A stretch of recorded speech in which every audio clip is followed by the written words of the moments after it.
Ready. नमस्कार साथियों, गजब हो गया इस देश के अंदर कि देश के बैठे जो अपने आप के हिंदू हृदय सम्राट बोलते हैं, कोई कोई उनके भक्त भगवान श्री राम के अवतार बोलते हैं, कहते हैं कि विष्णु के अवतार है, वह आदमी कर्नाटक के अंदर वैसे आदमी का प्रचार कर रहा है जिसने देश के लगभग 3000 से ऊपर महिलाओं के साथ यौन शोषण किया। चाहे उसके पार्टी के विधायक हो, चाहे एमपी हो, चाहे पार्षद हो, चाहे कार्यकर्ता हो, यहां तक कि घर में काम करने वाले वर्करों को भी नहीं छोड़ा और उसके अश्लील वीडियो बनाए।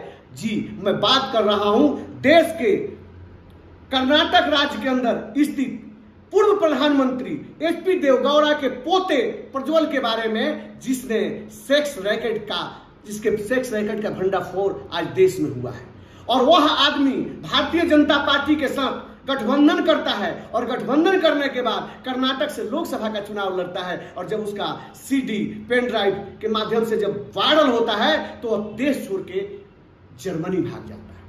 देश के प्रधानमंत्री एक तरफ भाषणों में कहते हैं कि महिलाओं के कांग्रेस की सरकार आएगी, इंडिया गठबंधन की सरकार आएगी तो देश के महिलाओं के मंगलसूत्र को लूट लिया जाएगा। अरे मंगलसूत्र को लूटने का काम आपके पार्टी और आपके नेताओं ने किया है। किस किस के नाम गिना है? जब मणिपुर के अंदर एक सैनिक जो कारगिल की लड़ाई में पाकिस्तान को हरा देता है, लेकिन अपनी पत्नी की सुरक्षा नहीं कर पाता है और उसको नग्न अवस्था में पूरे मणिपुर में घुमाया जाता है और मोदी जी और उनके नेता एक बार भी नहीं बोल पाते हैं।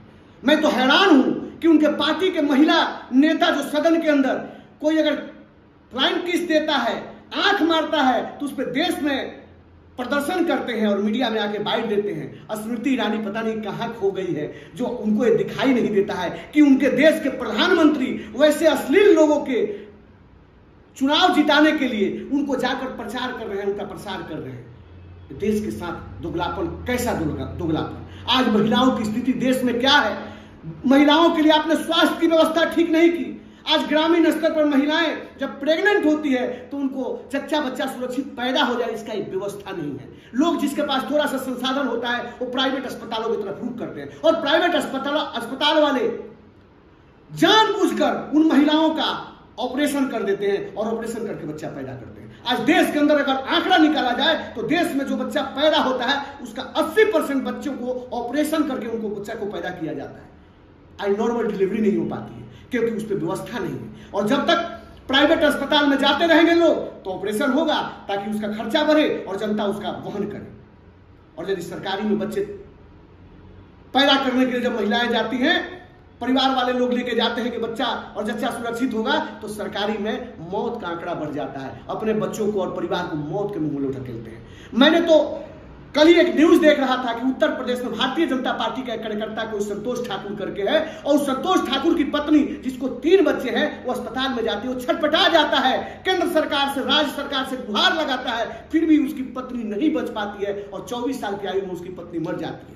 और एक आदमी के साथ नहीं है, देश के अन्य लोगों के साथ होती है। उस 24 साल के पत्नी जो मर गई, उसकी वो जो 25-30 साल का बच्चा है, उस 3 बच्चों का वहन कैसे करेगा, पालन पोषण कैसे करेगा? आज देश में महिलाओं के साथ दुराचार के साथ साथ उनके सुरक्षा को लेकर मोदी सरकार बिल्कुल निफिक्र है और देश में महिलाओं की सुरक्षा की बात करके वोट लेना चाहती है।